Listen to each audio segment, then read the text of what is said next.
All right. So, my first harvest, my first time dealing with this plant. It's been an incredible journey. It's been months and months. What are we at? 428 right now. It's almost 5 months, and it's been quite the learning experience. I'm gonna basically cover the whole thing through.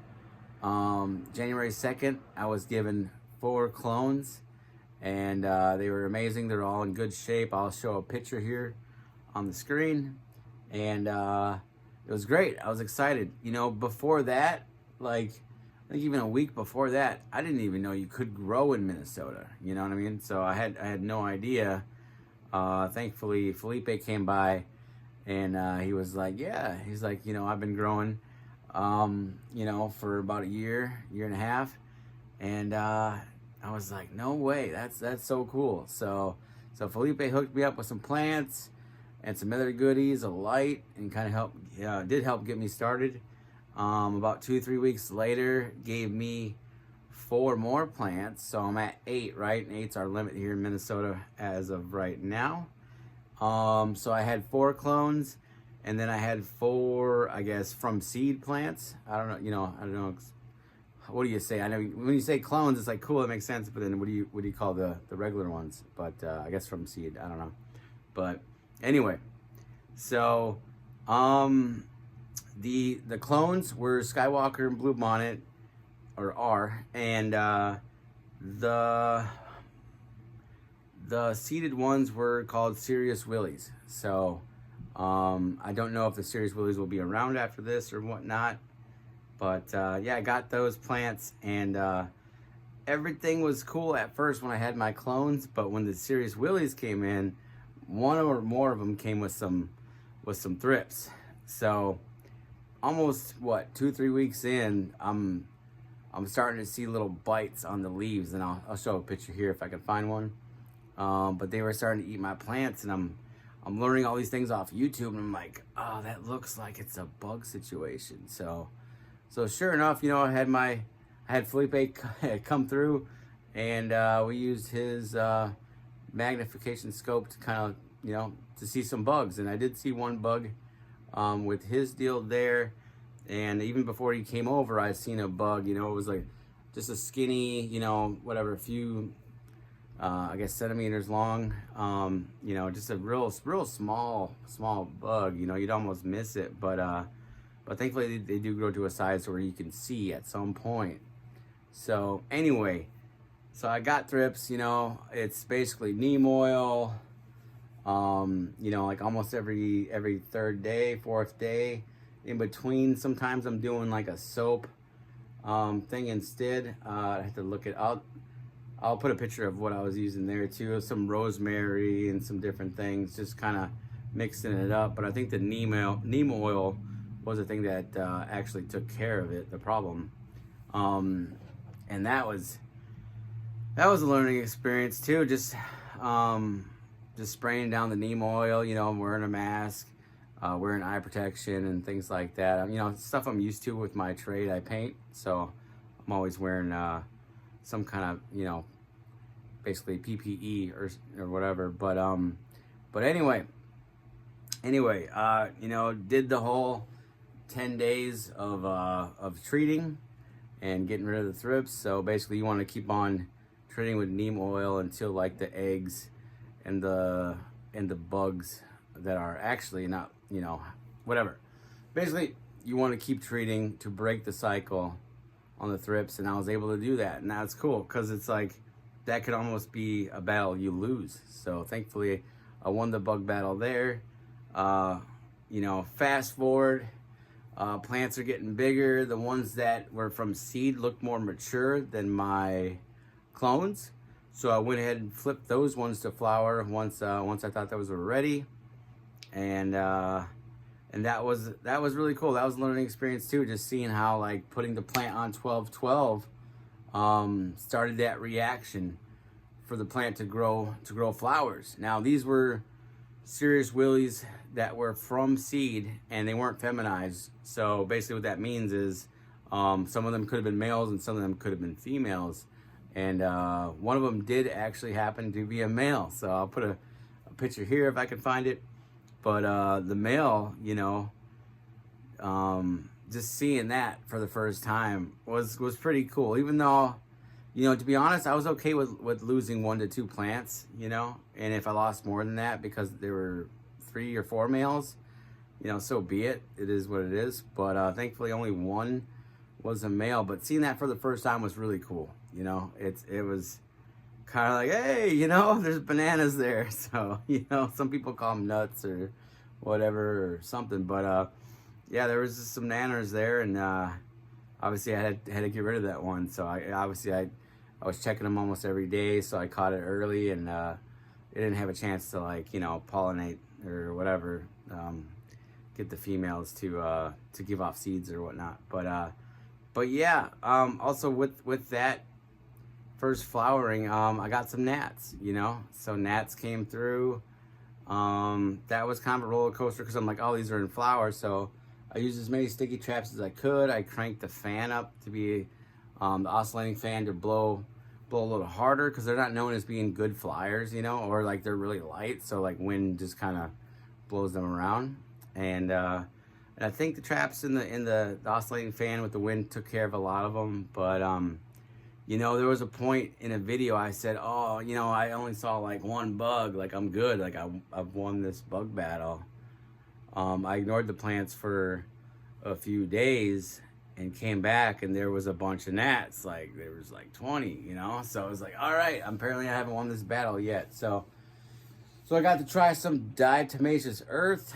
I did it right after watering, which I think if I could take that back, I would have watered the plants, let the top of the soil dry out a bit, maybe a day, whatever, or day and a half, let the top of the soil dry, and then put my diatomaceous earth, so that way it wouldn't have gotten wet, because it got wet and then it just got weird, and I don't think it really helped me out with the gnats as much as I wanted to, and that was probably my fault. And I didn't really spread it around very good. I did wear a mask and all that because you don't want to breathe that stuff in. It's like really sharp and fine particles. But yeah. So I did finally win the gnat battle. There's still, like, you know, maybe 1 or 2 I see sometimes, but what I ended up doing was ordering just 100 sticky traps from Amazon, and I just gave each plant a bunch of them, covering the soil, you know, still having the fan speed up high, and it seemed like the sticky traps took care of them. So that was really cool. Just another bug learning experience. Thankfully, gnats don't do too much harm, but you don't want to have the infestation because they can, like, stress out the plant, and they can get in your buds, even though they prefer the soil. But yeah, it's just it was just another learning experience. So I'd say the biggest thing that I'd like seeing is let me make sure this is recording still. Okay. So one of the best things that I like was just learning the plant, learning to read it, you know, learning its behaviors and how it acts. Like when it's a little low on water, the leaves will start to point down. You know what I mean? It'll start to kind of show you, hey, I'm gonna need some water soon. And then if you don't attend to that, it's gonna be like really wilted, and they're all gonna be kind of pointing down, and the plant will just look sad. You know what I mean? Like, if you're any kind of like picking up on vibes, you'll understand that, like, oh yeah, that thing needs water, right? It'll let you know. So especially if you're just paying attention. So that was cool. And then, like, when it's good on water, you know, or maybe it's like in between where it's like there's almost a happy spot where it's like there's some water, but it is kind of dry, but it's still perky, right? Like, it's still like got its leaves up, and it's almost like right before it starts to run out, you know what I mean? So it almost peaks and then just, but for the most part, if it has water and it's happy with what it's got, it's gonna have leaves that are kind of like just reaching up, kind of saying hi to you, kind of waving, reaching for the sun, reaching for the light, you know. the plant's just gonna overall look happy. You know what I mean? So reading your plant, I think that was one thing that was a skill I picked up, and I've had quite a few drawbacks, not drawbacks, whatever you call it. I've had a few times where I've definitely let it like run extremely low on water, and there are times where that's beneficial. But I actually let that happen in flower, and that's one of my regrets, is that happened in flower. That cost me some yield. You know what I mean? I don't know how much, but it definitely cost me some yield, because your plant shouldn't be in wilt mode when it's trying to develop its flowers and get that growth and develop those terpenes and everything like that. So also, I'm no expert. I'm not the best. Like I said, this is my first harvest, so like I just have this first harvest experience. You know, I'm not coming out here with a year, 2 years, 3, 4 harvests under my belt. So I don't know everything yet. So, but I do know some stuff, and I'm learning. So it's really cool, and I really got the bug for it. It's like growing this plant is fun, and things like that. So I'm very hands-on with it. I think one thing I also learned too is that trimming your plant either a little before you go in flower, like a few days or a week, like getting it like lollipop to where like all the stuff that you don't want is gone, to where, you know, basically the top of the plant, those colas can get all the attention. I think that's good. Or you know, like the second harvest that's coming up that I just put into flower for about a week now.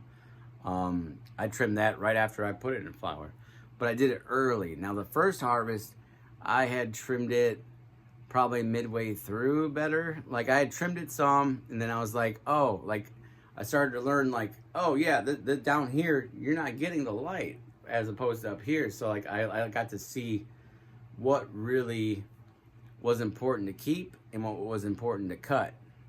So, and that's something that you're gonna get from your first experience, or you can learn from mine. But yeah, the more you cut down below the top, the better, because basically the stuff on top is gonna take most of that light and get most of the benefit from it. They're gonna grow bigger and fatter and maybe even tastier.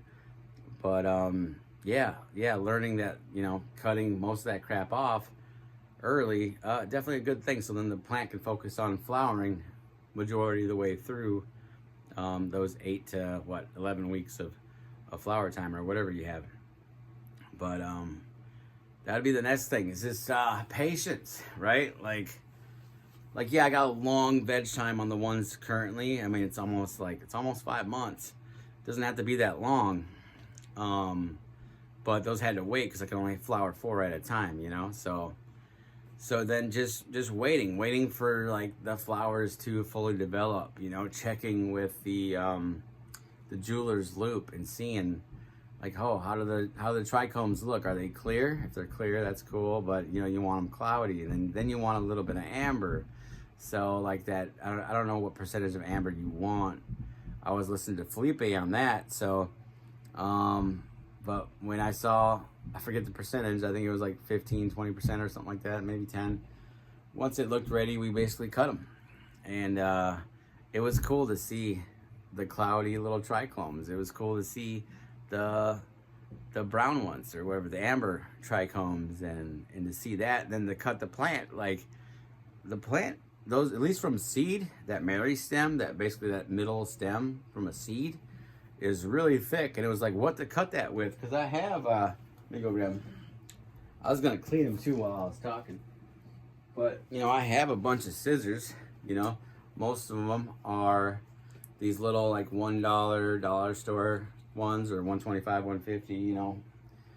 As things cost more, but what did I do with that? Oh, here it is. The alcohol. But yeah, so that meristem, cutting that when the harvest was ready was kind of a challenge, because this is what I had, you know. This wasn't gonna cut that thick meristem. So what ended up happening, I just grabbed my skill saw, you know, and you know, just power tool, just made short work of it. It was really nice, actually. I might do that. That might be my thing, actually. So just using that skill saw. So real easy for me to do because I have power tools. Now, let's see. Oh, that's it. That's it. That's it. I'm cutting you down. Let's go. Yeah. This one might be doing a little bit. It ain't even turning it. Try.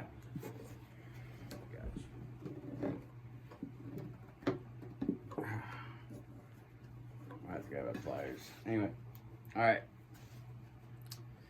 So, got to get to harvest. You know, I think it was a 9 or a 10 week flower time that we had, and from there we had to basically hang the buds up, hang the flowers up to dry, and didn't want to rush that. That's actually, I guess, you know, from listening to everybody on YouTube and talking to other people, that's where you get your flavor from. That's where you're gonna get your I don't know, just more of a development of what you're trying to get, the effects you're trying to get, you know, the medicine. So from there, hung it up, put 2 humidifiers in my other closet because one wasn't enough to raise up the humidity enough to be, you know, 60%. So for the most part, I ended up being probably on average 55 to 57%, you know, and I think that turned out great. You know, sometimes it was a little higher. I was getting different readings from different gauges, and my humidifier was telling me a crazy number too.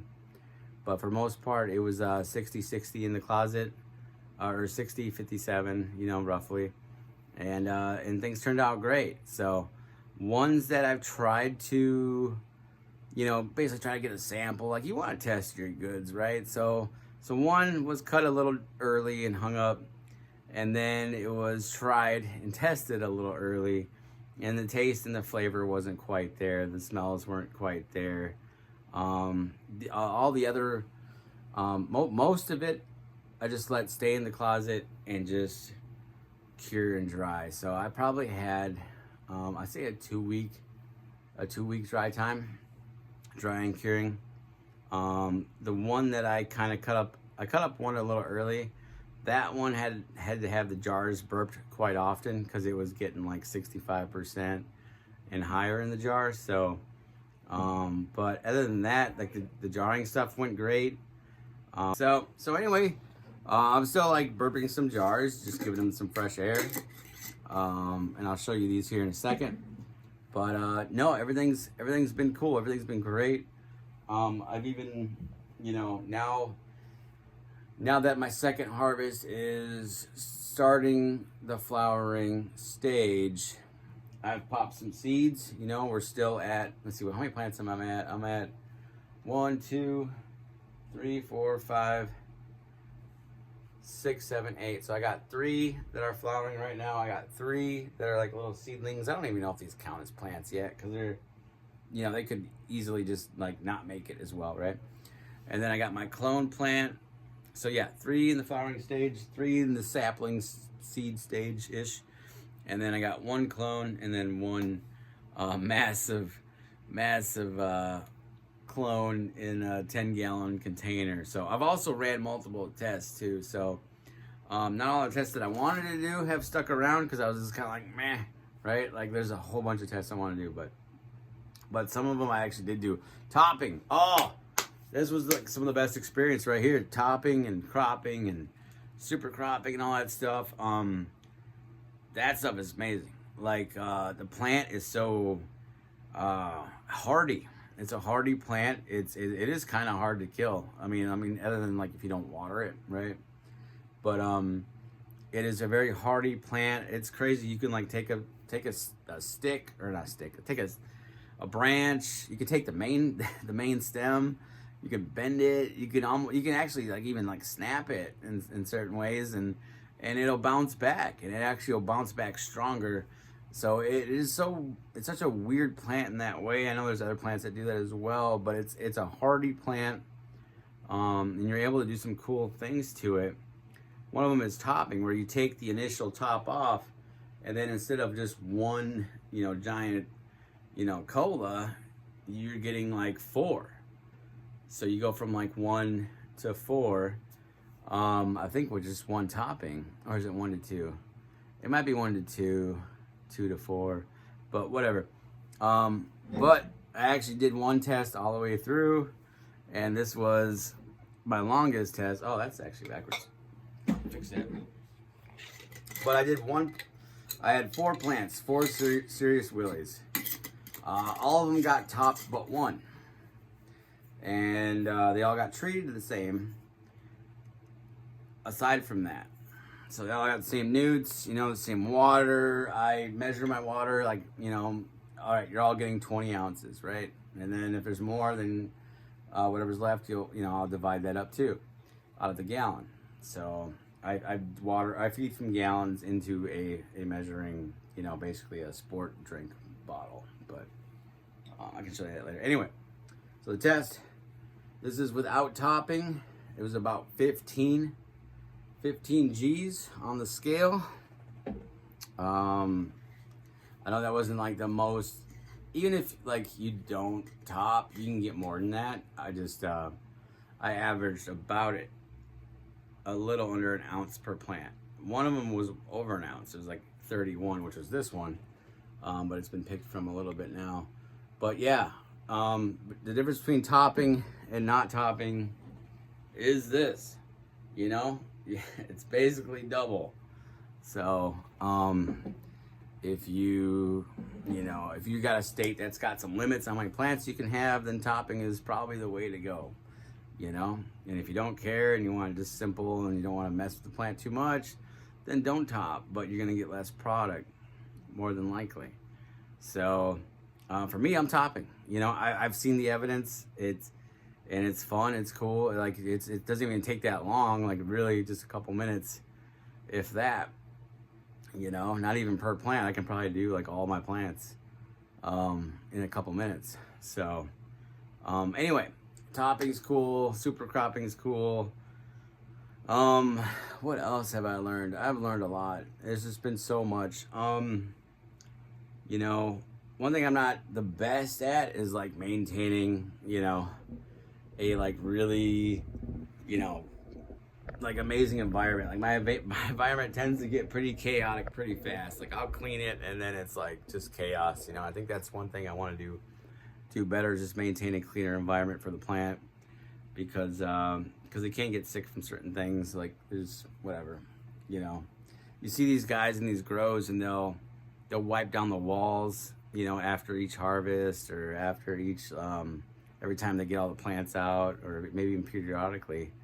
But, for me, like I've just I'll clean, let it get messy, clean, let it get messy. So that's one thing I wanted to get better at, is just having a clean space, having a spot where like I know where everything goes. I just kind of threw it all in the closet, and then like it's a split level home. So there's a railing, and I just kind of let things, just kind of sit there. But I kind of want to organize this and go through this all. I just got my first tent. So I'm going to take basically everything out of here, get the tent set up, and then put things in a spot where they go, and just kind of get that started, and start maintaining a clean environment. Another thing I've learned is having a better scissors is really good too. So like these cheap ones are great. Like they'll certainly get you by. They've definitely done me good. You can buy like 3 of these to 1 of these. But this is going to cut your thicker stuff a lot easier. Can you hear that? So anyway, yeah, like $4, $5 at Menards, and this is just a much beefier version of this. And this will cut a lot more of the thicker branches when your plant's more mature, easier. So I'm enjoying having both scissors, to be honest. Like, if I need one, I don't mind using this. But if I know I'm cutting a bunch off, I'm grabbing the better scissors. So I gotta clean these up. I got some denatured alcohol for that. If you're new to growing, denatured alcohol will work. I think isopropyl will work as well. You can even use whatever's gonna kill germs and like bacteria. Basically, you want to keep your scissors clean. because if you're cutting your plant with a dirty scissors, you're basically like giving it a wound while rubbing, like, you know, things on there that aren't good, like some germs and things, and that can affect the plant's health. So it's always good to maintain a clean scissors. So I gotta clean mine. I've done a lot of trimming and cutting things off with those. Other than that, what else have I learned? Like, it's been quite the journey, really, this first harvest. But yeah, just patience, you know, like your veg time, depending on what you're growing. I mean, you know, that might be a couple months. Your flowering time, I mean, that can be 8 to, you know, 12 weeks, depending on the genetics. And so that's patience you got to have there too. And, you know, you got to be able to water and maintain the plant consistently for, you know, anywhere from 3 to, you know, I guess 5 months, depending on how long you're trying to grow these plants. But for me, I'm not gonna have as long as veg time as I did these ones. Like 5 months is crazy, but like I said, I got flowering limits in my state. So, but I think I plan on just doing like is getting these things to flower as quick as possible. You know, not so much like an auto. Like there's different types of plants, but I just want them to for veg, you know, as long as they need, and not over vegging, not having it stay in that state longer than it's necessary, and then just getting it to flower. And then with the flower stuff, that doesn't come out of flower until it's ready. So looking at the trichomes, not pulling it early. This is why a lot of people who grow their own and things like that have better product in the stores. It's because they're not rushed to get product, you know, into someone's hands and make a sale. There's no corporate, you know, greed or anything like that behind it. So the stuff that you grow at home can be a lot better than the stuff that you go out and buy. So, but that's gonna be with some good practices and doing things right. So, letting the plant develop, letting all the flowers do their thing, and waiting for them trichomes to be just right is crucial. And then letting it hang for the appropriate amount of time. The longer it dries, the better. You know, if you have a 3-day dry, your stuff's not going to taste very good or have a lot of flavor. So I know the ones that we cut early and sampled, they kind of tasted like hay, you know? So they still did the job, but it didn't do the job very well either. But the same plant, letting it like cure and dry out and burping the jar after sampling, it got better. It got a lot better, and it doesn't smell like hay anymore, and everything's good. So just being patient, you know, and knowing that it's gonna take a little bit. It's gonna take a little bit of time. So the biggest thing is the watering. Oh, this is a big lesson here. The watering, okay? So there's these jugs, okay? Drinking water. I use mostly drinking water. Sometimes I'll give it spring, you know, and then occasionally if I have nothing else, distilled. And I'm usually adding nutrients to that, depending if they need to be fed or not. Now I know distilled isn't the best, right? Like I know people kind of get a little weird with the water sometimes. I get it because there's like pH and all that stuff, and that's an important thing to learn. I'm not teaching you that in this video, but the drinking water and the spring water are a really good pH, and at least around here at the Walmart. But anyway, here's what I've learned. I was buying jug after jug, and I'm like, man, I'm starting to feel a little guilty about the plastic and stuff. And I know usually I don't kind of give I give a little bit of a rip, you know what I mean? Like I'll throw it away in the recycling and all that stuff, but usually I don't care. But it was like starting to be a lot of jugs. I'm like, what can I do? To be honest, I saved a ton of money just filling this up. Like you can take this to the Primo machine that fills up like the 5-gallon bottles of water at Walmart, and they'll let you do 1-gallon jugs, and it's a third the cost. It's like 43 cents a gallon versus like 128 or whatever this is. 132 cents, $1.32. So that saved me a bunch of money, and I got to reuse these bottles several times. And it actually really turned out great. Now I do have a Now I got the 4-gallon I got a 4-gallon jug that I refill, and I'm gonna start doing that. I'm gonna graduate to 4 and 5-gallon jugs, and then just kind of filling up one of these, adding my newts, mixing it up, you know, with the cap on, and then just feeding my plants. But yeah, no, like if you're out there, like, yeah, buying a lot of these, yeah, use that Primo water fill up. That'll save you a ton of money. But yeah, figuring out the water situation. I don't use tap.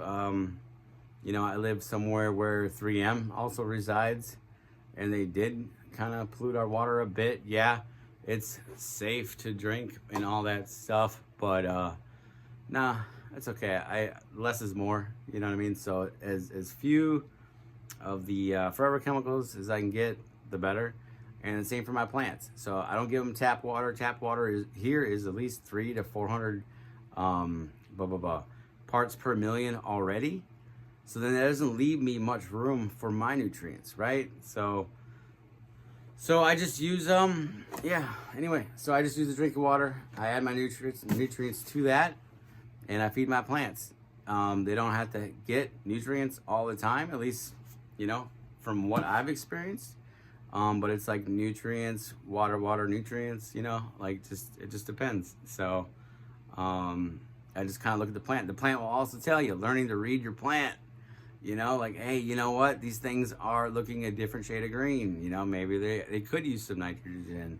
Looks like they're getting some weird things around the leaves. You know, like there's all kinds of deficiencies, you can learn about this plant, but, the plant will kind of tell you like, hey, you know, I could use a little bit of this, I could use a little bit of that. That's a whole nother video, and there's well more educated guys on me on deficiencies. But yeah, just taking care of your plant. So finding a nutrition plan that works for you is gonna be clutch. I actually used lawn products. Where are they? I had a bunch of lawn stuff left over, and I know you're thinking like, oh, what the hell? No, it's actually a natural, almost organic product. They just never went for labeling because it's, I don't know, it's a hassle really, but from what I hear. But yeah, you know, I just used my lawn stuff. Let me grab a jug. So, you know, usually I use a 402. I've used a little bit of this as well. It's a 901. It's got your nitrogen, 2 forms, urea and ammonia. It's got potash, it's got sulfur, it's got iron. It's got all kinds of stuff. I mean, the product even comes from, you know, lignite shell and a few other things, but, you know, it's basically mined out. I mean, if you look at it, it looks like Recharge. If you know what Real Growers Recharge is, it's just this brown, looks like it's, you know, for the most part, it is a natural product. So, it's not synthetic, I know that.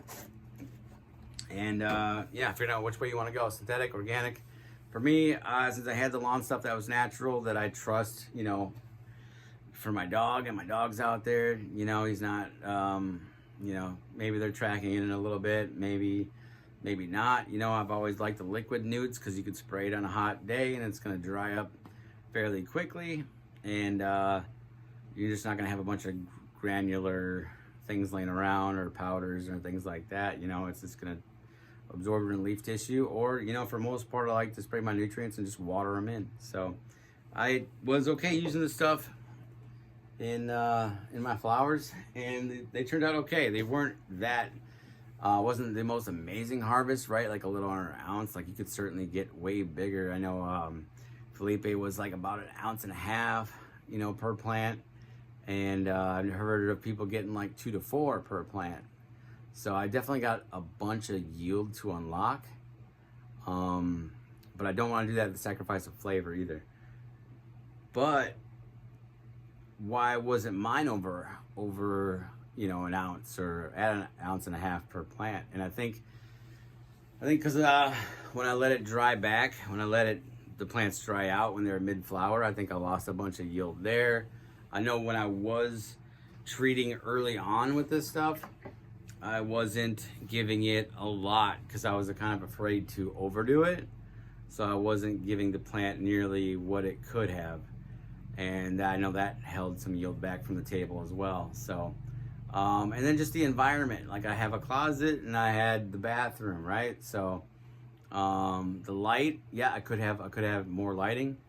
I did add more lighting kind of midway through the harvest, so I think that helped out a lot.